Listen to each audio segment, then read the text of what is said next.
Yeah. He's going to pull up the app. Pull up the app. Are we recording right now? Oh, yeah. So what is this? Is Mikey Johnston coming out to the people? Or Well, that's going to be your call, whether or not. No, that's your call. No, I mean, if you want to do like a face swap with a little digital blackface. No. Well, only if you want to. No. What am I doing? Mikey Johnston will come out of the closet. Okay. One episode only. Uh-oh. Oh, you need... Well, oh, wait, hold on. Oh, okay. Well, this is big, I think. This is as big of an event as it comes for the... I watched no Invincible. Oh. And I've been seeing all sorts of things about like Collapse on Reddit or Cosmic or... Conquest. We won't get into that here. But... So I know a couple things. So you've been spoiled. Yeah, not really. Well, I know Conquest comes up, and I know it beats the fuck out of Mark. Yeah. But that's all I know. We're spoiling it. It's Reddit's fault. It's already out, actually. So if the Plimbo viewers. Is this going in? Yeah, maybe. That's how much I want to edit the video. And knowing me, I'll throw it up there and I'll just export it immediately and forget. Oh yeah, there's some stuff at the beginning maybe that I should have gotten rid of. Whatever. I think that's fine. All right, so welcome back to the Plimbo Companion Podcast. First ever live to Mikey Johnston and Plimbo together. The St. Patrick's Day special. It's the St. Patrick's Day special. No green, I noticed. Yeah, whatever. I spent the whole weekend wearing I'm not wearing green either. Yeah, well. I forgot today was St. Patrick's Day.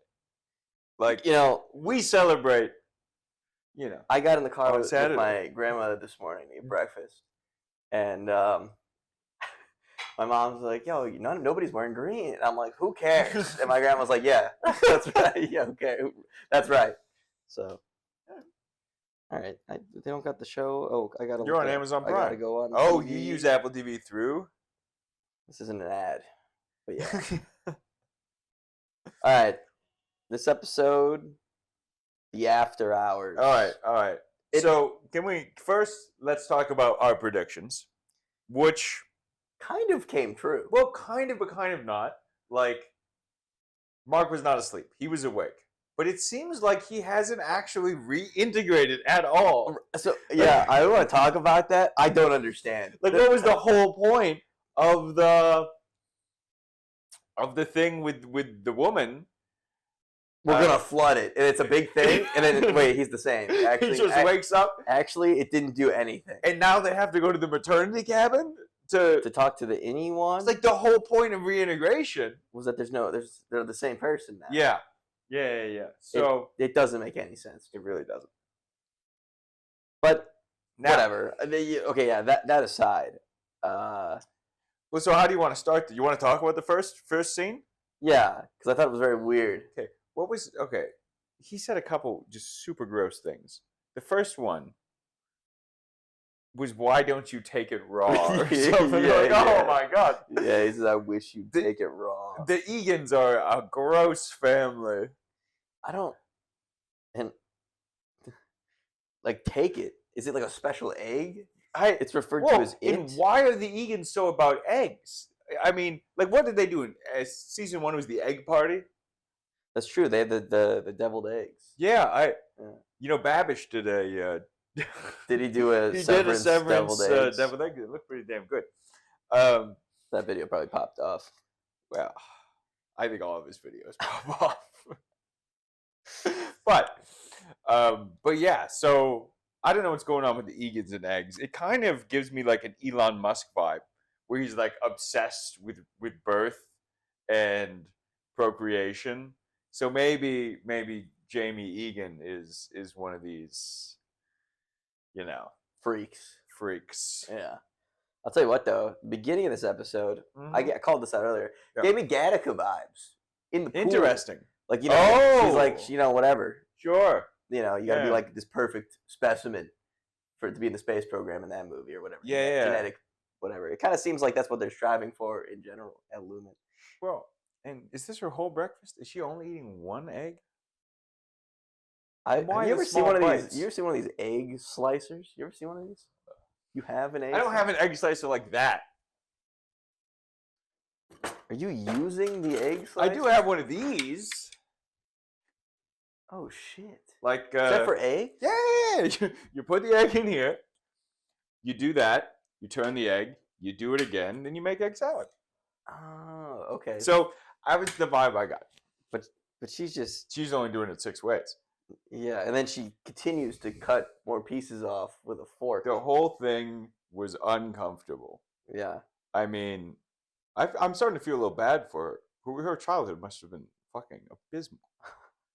She Cool house though. yeah, well I like the house. they show the water tower, which whatever. I don't know if that's okay. All right. Whatever. So I think you do. I don't know. I don't know if this whole thing is to make you start to feel a little bit of sympathy for Helena because I this think- shit's her dad's a fucking freak. I think it's just to be especially when I don't want to skip to the end of the episode, We can skip to the end of the episode. but when he appears behind her, oh right. I Yeah. mean, that's He's gonna do terrible things. I have some concerns. So I'm just gonna put it there. I have some concerns. yeah, so do I. She's alone. It's dark. This is his not daughter. I don't know. Yeah, the whole thing is very unsettling, and I hope she beats his ass. That'd be cool. Oh, Annie Haley, that's the kind of shit she might pull. She might actually She might. take him hostage. She could. I just don't see it. I don't think he's the. He's an old man. I just think he's not the sort of man who gets taken hostage. He's alone. Yeah. But he strikes me as the kind of evil where you just can't do bad things to him.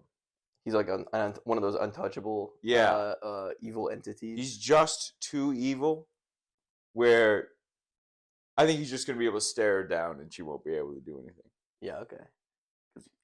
But anyway, moving past the first scene. Yeah, all right. So the Miss Huang finishes her her thing, and Milkshake makes her smash her ring toss. Which, do you think? So this is something Milkshake's currently struggling with his identity. Yeah.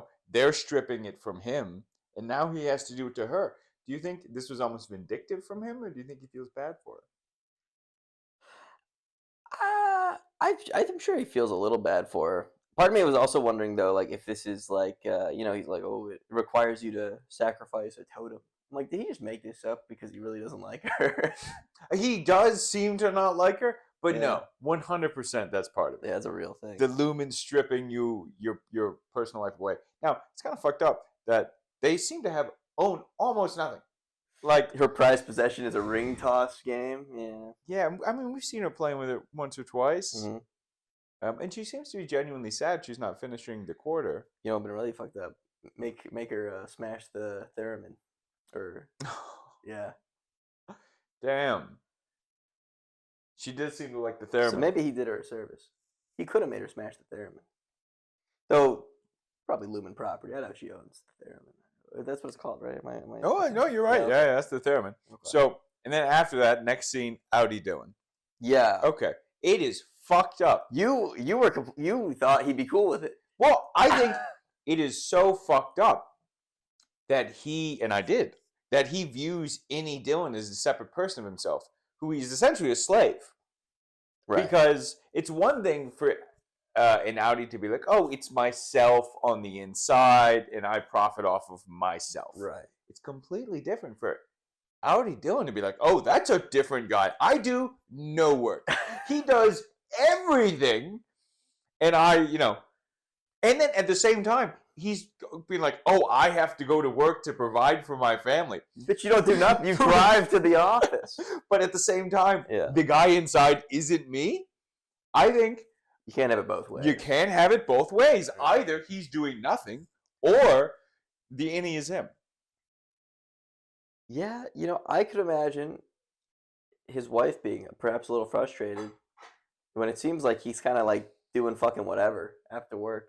For sure. She's doing everything, but also he's like not doing anything Well, during the day. but she's also going to work. It's one thing for him to be like, "Oh, I have a job to provide for the family," yeah. but she's also working. Right. But she also like takes care of the kids. Oh, It seems yeah. like he's not really doing that, but it's also like, what does he do? What does he do? And I guess that's perhaps maybe what some of her frustration Now, comes from. Do you think it's fucked up that she ends things with any Dylan? Well, because she's kind of phrased it like, if he resigns, you die. Yeah. So she gets that.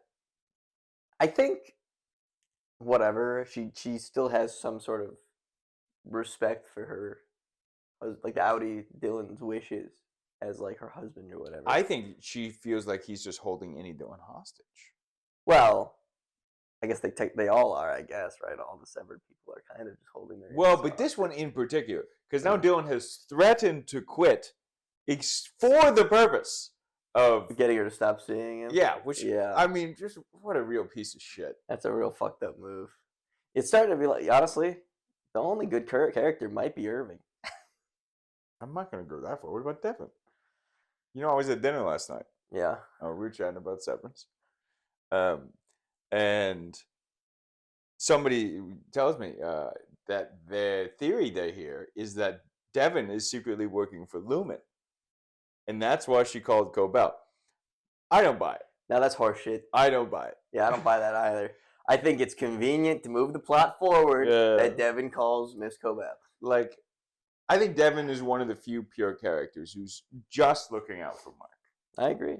You know, even Rickon, while being supportive, is still kind of focused on Rickon. And we do know that Rickon is the big bad. But it's true, but they're not going to reveal that until next episode. Only listeners of this show would know that ahead of time. So, all right, but anyway, so now after this, Dylan is committing suicide. Any Dylan. Yeah, any Dylan He's ending it is all. like, I'd rather just not exist anymore.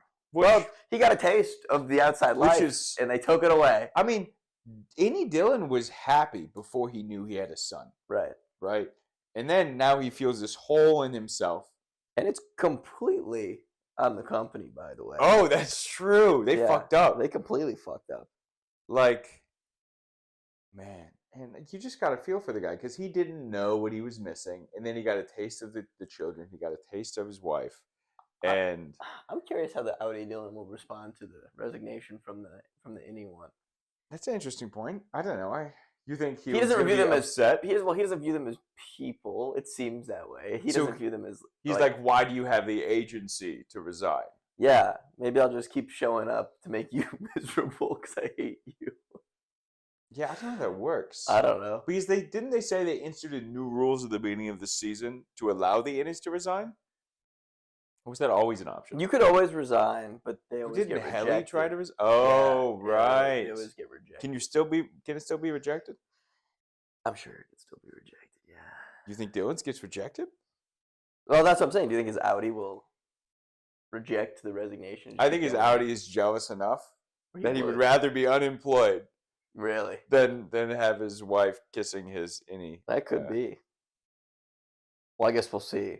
I don't know. Either way, Audi Dylan stocks are down. But they were always down. Well, I had actually some hope. I remember from in earlier episodes, I was like, he's whatever. He's like, whatever. He provides for family. He buy a car.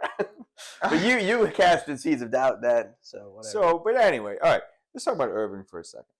Okay. Yeah. So Irving and Bert, they get together. Bert shows up like he's about to whack him. Yeah, I thought he was gonna kill him. I didn't. You didn't think so? No. I think in his heart, Bert feels something for Irving. I do think it's fucked up though. I mean, is Irving actually gone now? Like, do you think they're gonna end his storyline?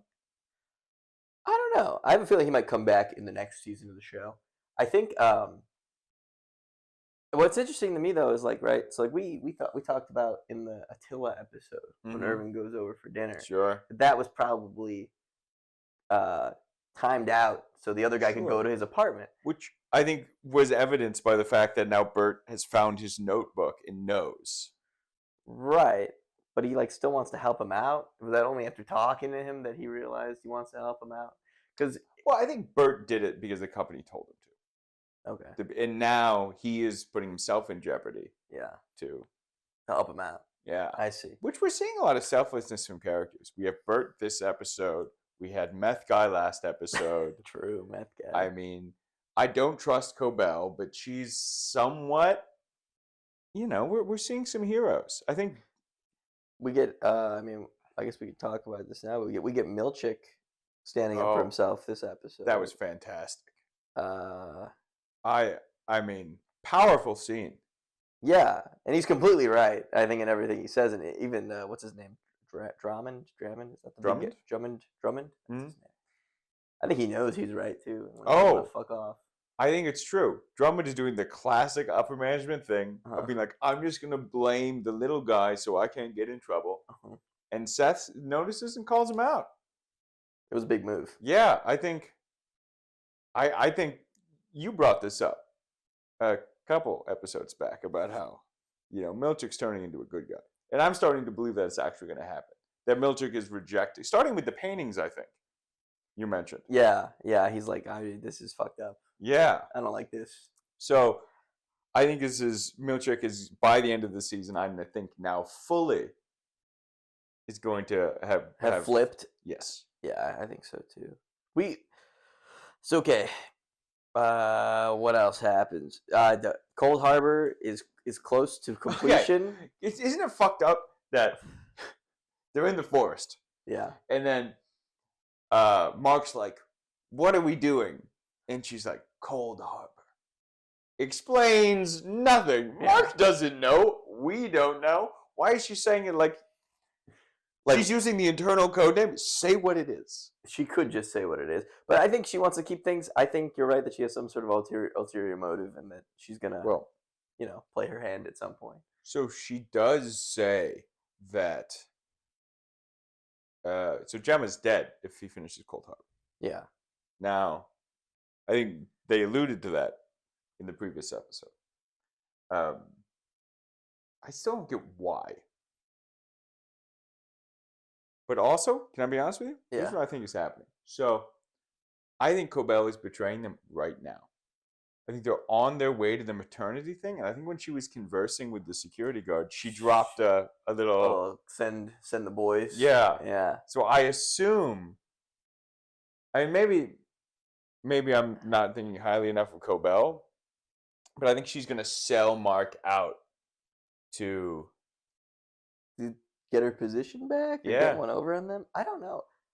It's tough. It does seem like she is truly fearful of the company, and they are trying to capture her. Right. I don't know. That's fair, but maybe if she gives them Mark, It just seems very desperate. you may be right. And She doesn't the really company doesn't give a shit. Maybe they kill her anyway. She doesn't really make desperate plays. It feels like that often, anyway. This just seemed like a desperate season for her. It's true. She doesn't. Not a whole lot to lose, I guess. The line from a few episodes back where Audi Helena is like, I think you've overestimated your contributions and underestimated your blessings is so good. Yeah. I mean, they nail the corporate yeah, speech and kind of like underhandedness Mhm. pretty well. how it's all kind of indirect, which is interesting how because I feel like they do, and then at the same time they're criticizing Milchick for his language. But Yeah, I think that's just because Drummond doesn't like it. fair, he just wants something to beat on him for. Yeah, well, it's interesting because I initially thought all those complaints were from Miss Huang because he says they were reported anonymously, but I think the word thing was from him. I think you're right. I think the paperclip thing was definitely from Miss Swan. Yeah, I mean, because do you think it's the last we see of her? I think so. I think that's the end. But it's interesting. They finish their fellowship and they get shipped off to like a re-education camp until they can work at the company. It seems like It's not clear. Where did he say she was going? To like so Copenhagen? we've moved the bed from your parents' home to I don't fucking know, the re-education Lewin camp. Mm. And she seems okay with it. I guess she was She's planning been on staying. indoctrinated. Yeah. I mean, it's not when she reaches Milchick's age, she will recognize the fucked upness of the system. When they give her the Chinese Kier photos. Exactly. Yeah. Yeah. Then she'll know. Mhm. Wait a minute. Yeah. Man. Anyway, though, I think it was a good app. I enjoyed it. I thought it was good. I liked Bert sending Irving off. It seemed like Irving didn't really want to go, but he accepts it in the end. Well, I just don't think he has much of a choice. He's played his hand, and now he doesn't know anything. Any Irving had agency in a sense. Audi Irving can't do anything. I just can't get over the fact that in the third episode of this season, they do this really cool scene where Mark's reintegrating. He wakes up on the table.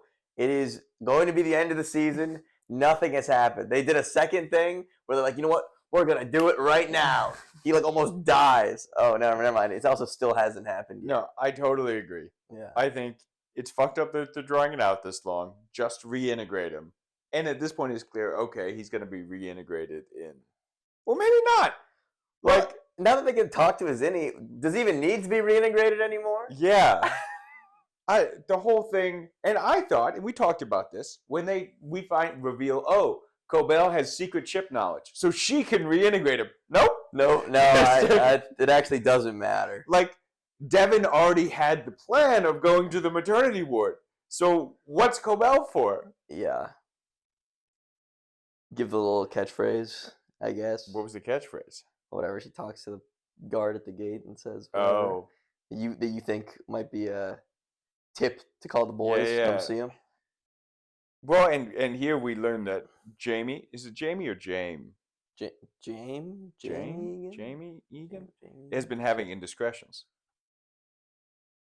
And that's what they use this. Well, it's clear it happens enough that it's not unreasonable that somebody's going to bring a woman. Yeah. To them. So, all right. Fair enough. They probably could have got away with it, right?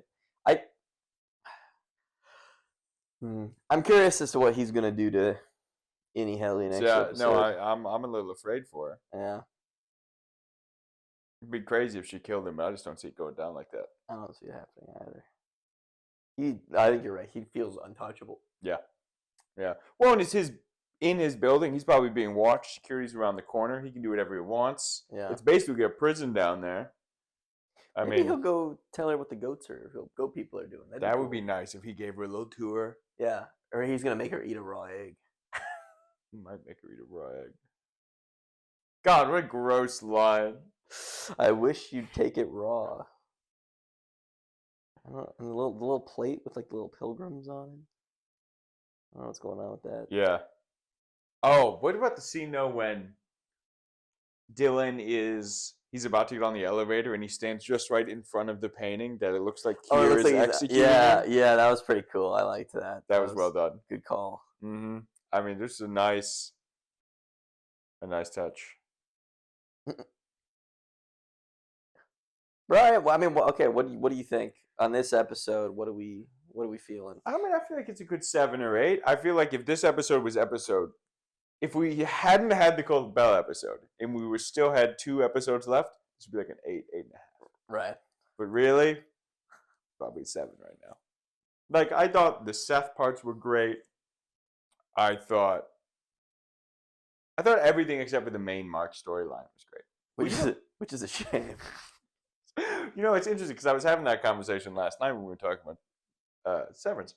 And I bring up my list of top 3 characters, which are... Oh, shit, my bad. Sorry. Which are, Rickon, Irving, probably Dylan, and then you probably go Devin. Yeah. And you probably... Anyway, and somebody's like, not Mark? Like, no, not Mark. Like, he's fine. But he hasn't... If you look at all the characters, he has the least character. He's the most just middle-of-the-road guy. There's been no arc. Like, you point at Irving, you point at Dylan, and you see a real arc. There's some character development. I think I like Innie Mark also a lot more than Audi Mark. Well, Audi Mark's just depressed. Yeah. But now even Innie Mark's an asshole. So I don't really like Mark that much anymore at all. Mark's... Like, there was a time when, in season 1, where they really make you not like Irving because he's just such a company man. Right. But I think that's what has made him such a good character, is the change. and Mark's the same guy. It's true. I like Helly too, even though she hasn't really changed. She's probably above Mark. I don't know. What's your take for the episode number? I like, honestly, I think just like you, I like all the scenes in this episode that aren't the Mark Cobell Devin scenes. Mm-hmm. And